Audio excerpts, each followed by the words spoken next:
Hey everyone, today we are going to take a look at the Dungeons & Dragons 4th edition adventure module, The Slaying Stone. We'll look at every page together. I will give my thoughts along the way, but let me know your thoughts about this book down in the comments. If you'd like to get a copy of this adventure module for yourself, I will put some links down in the description where you can get a PDF or even a physical copy. This module was released on May 1st, 2010, and was one of a number of 32-page standalone adventures that they released for 4th edition.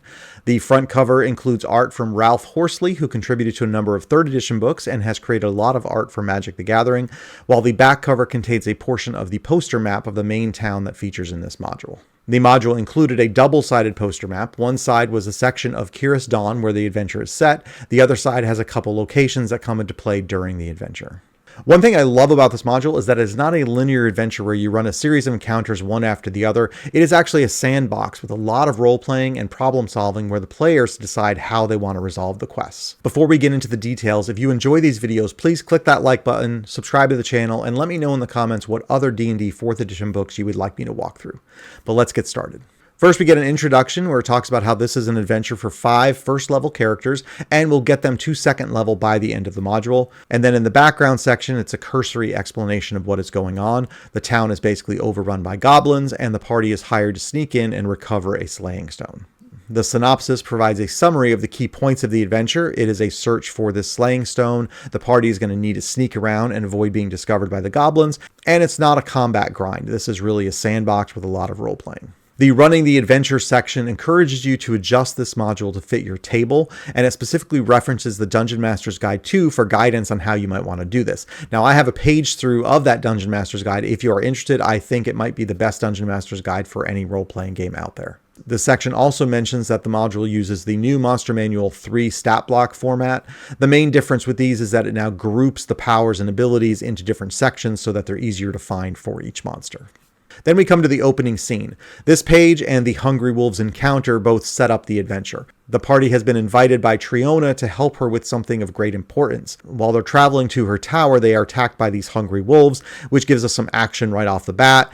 It is a cold, stormy night. They are attacked by the wolves. The ground is muddy because of the rain, and so everything is difficult terrain. And then Triona provides some assistance to get them into the tower. Once they're in the tower, we have a great role-playing opportunity to learn from Triona about what is going on. This section provides more history about the town. It was originally called Cirrus Dawn, but about 8 years ago, it was overrun with goblins and has since been renamed to Gorisbad. It's believed there were originally 8 slaying stones, and 7 of them have been used along the way, but Triona learns that there is 1 more remaining, and she needs to get her hands on it so she can destroy it. She provides the party with 3 ritual scrolls that they can use to help find the stones. She also asks them to return some specific books that might be in the library or the mansion, so we have a little minor quest for the party as well. The overview gives one way that this adventure might progress. The actual sequence really depends on the decisions that the players are making along the way. It also highlights some specific encounters that are tied to the story, while the other encounters listed in this module can be mixed in as needed. There is a sidebar that talks about treasure parcels. In the back of the book, there is a checklist to help you keep track of the treasure that you're giving out, as well as the quests that have been assigned, but it specifically says that you can alter the treasure that's given out if you want to.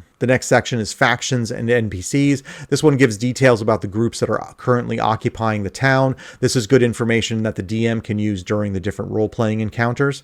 It also lists specific NPCs that the party might encounter along the way. You get details about how to role-play them and what the goals might be for those monsters. One key NPC is Kyrus Hoyt. He is a descendant of the original rulers of the town, and he's also a were-rat, and there's a goblin hunting him, so that'll come into play later on. The next section is plot themes and hooks. This is a great tool for the Dungeon Master to add a little more flavor to the adventure. It has some plot points that you can use to get the party moving if they get stuck, or maybe if they wander in a certain area of town, you're not sure what to do with them, or if you just want to add something new to the adventure as you're going through it. The variant plot threads are like subplots that you can include if you want to, and really just depends on how complicated you want this module to be. And the next section talks about the town itself. The town is currently named Gorisbad. That's what the goblins named it. Its original name is Cirrus Dawn.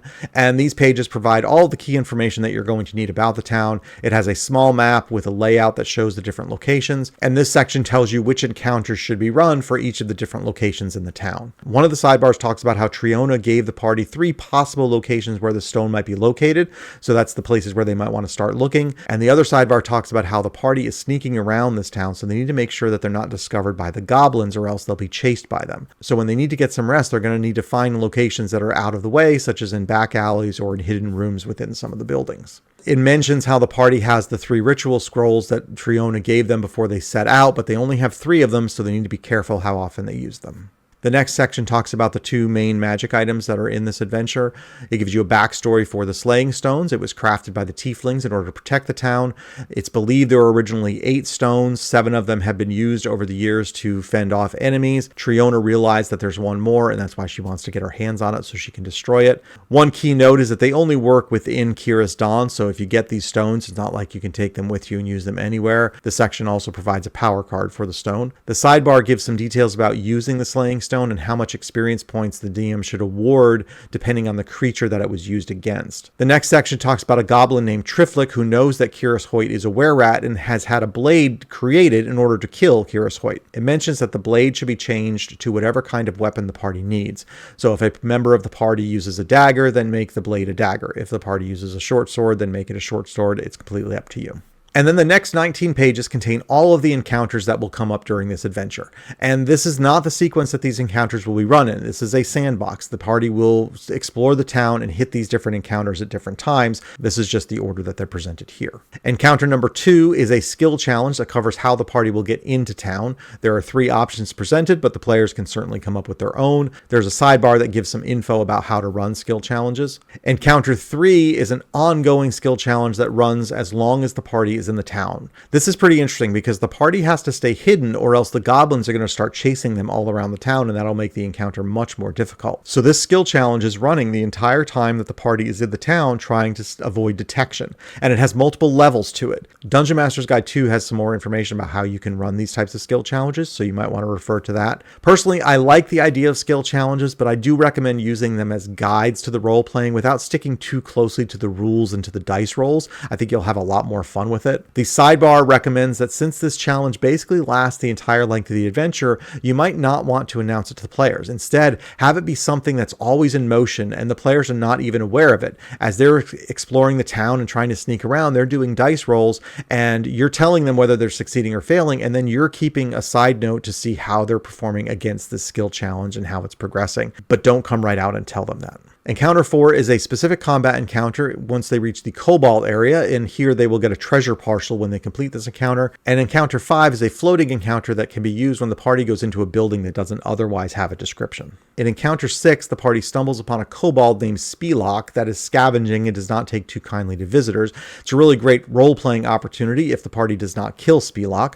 If the party can somehow shift ownership of the Iron Defenders from Spelok to the party can then attune to the Iron Defenders and use them later on in the adventure. Encounter 7 is a pretty substantial encounter. It takes place in the library, which is mostly a ruin. The Goblin Rort is looking for arcane knowledge. It's another great opportunity for roleplay if you can subdue Rort without actually killing him. He can provide information about the books that Triona wants to help satisfy that minor quest that they have, and there are multiple treasure parcels that they would be awarded with at the end of this particular encounter. Encounter 8 is another floating encounter you can use when and if it's appropriate for your table. The goblins here will try to free the wolves and attack the party if they are discovered. For Encounter 9, you meet up with the first member of the Severed Eyes, which is a group that's also looking for the stone. In this case, it is Kraid, who belongs to the Severed Eyes, but she's not terribly bright. It mentions that this does not need to be in a building. It could be set anywhere that works best for your table. Encounter 10 takes place at the hot springs, and this is actually where the stone is located. Turisty is a brass dragon who has the stone but is unsure what to do with it. The skill challenge will determine if she's willing to give it to the party. Assuming the party succeeds in getting the slaying stone, the next encounter that they run should be Encounter 13, where the goblins try to get the stone back for themselves. The next encounter in the book is Encounter 11. Here's where they face off with Kiris Hoyt and the goblins that are chasing after him. This starts out as a great role-playing encounter with Kiris Hoyt, where he shares some information about where the slaying stone might be, but just when he's about to divulge some key information, that's when you can have the goblins storm in and start the actual combat. When the goblins arrive, they see the party talking to Kiris Hoyt and presume that the party is also a group of were-rats, and they try to kill everybody. If the party is successful, then at the end of this encounter, they can get Triflick's blade. Encounter 12 is a fight with the leader of the hobgoblins. This was one of the NPCs listed with a subplot earlier in the book. It's possible the party could use the slaying stone here if they already have it and want to use it to destroy this NPC, but if they do, they wouldn't have the stone for the larger encounter, which is described on the next pages. And finally, we have encounter 13. It is expected that this encounter should be run immediately after the party gets the slaying stone. It's important that they get to this encounter before they have a chance to use the slaying stone, because once it is used, it is destroyed.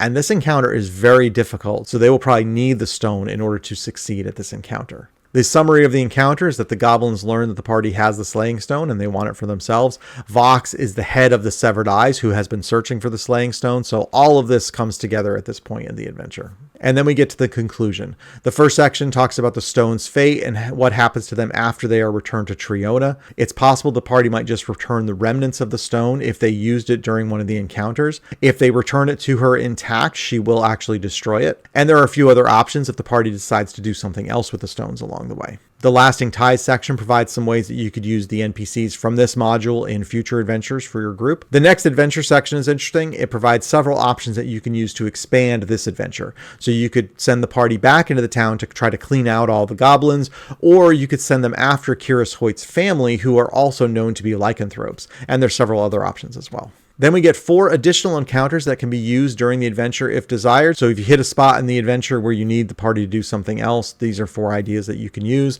Naturally, you can use any encounters that you come up with as well.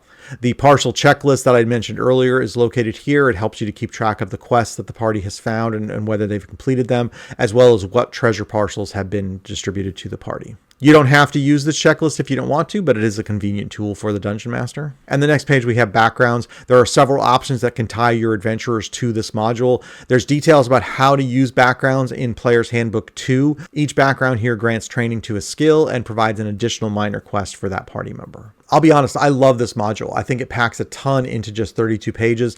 I love that it's not just a railroad where you do combat after combat after combat. It has role-playing, it has exploration, it's a mystery, there are side quests, there's interesting NPCs, and it even has a dragon in it. In reality, it has all the things that some people say didn't exist in 4th edition, yet here they are in full view, just like we see in modules for any version of the game. I like that it plants seeds that you can use for more adventures, and I love that it's a sandbox. The players have full control over how they approach the quest. The skill challenges are excellent opportunities for role-playing. I particularly like the skill challenge that runs through the entire module. There's always this threat that the party is going to be discovered, which I think is really interesting. It's an excellent module, and I can't wait to take a look at some of the other 32-page modules that they released. I really wish Wizards would publish more compact modules like this one. But let me know what you think. Have you played this module? Did I overlook something that you enjoyed? Let me know down in the comments, and please share what other 4th edition books you would like me to look at next. Please like the video, subscribe to the channel. Until next time, take care.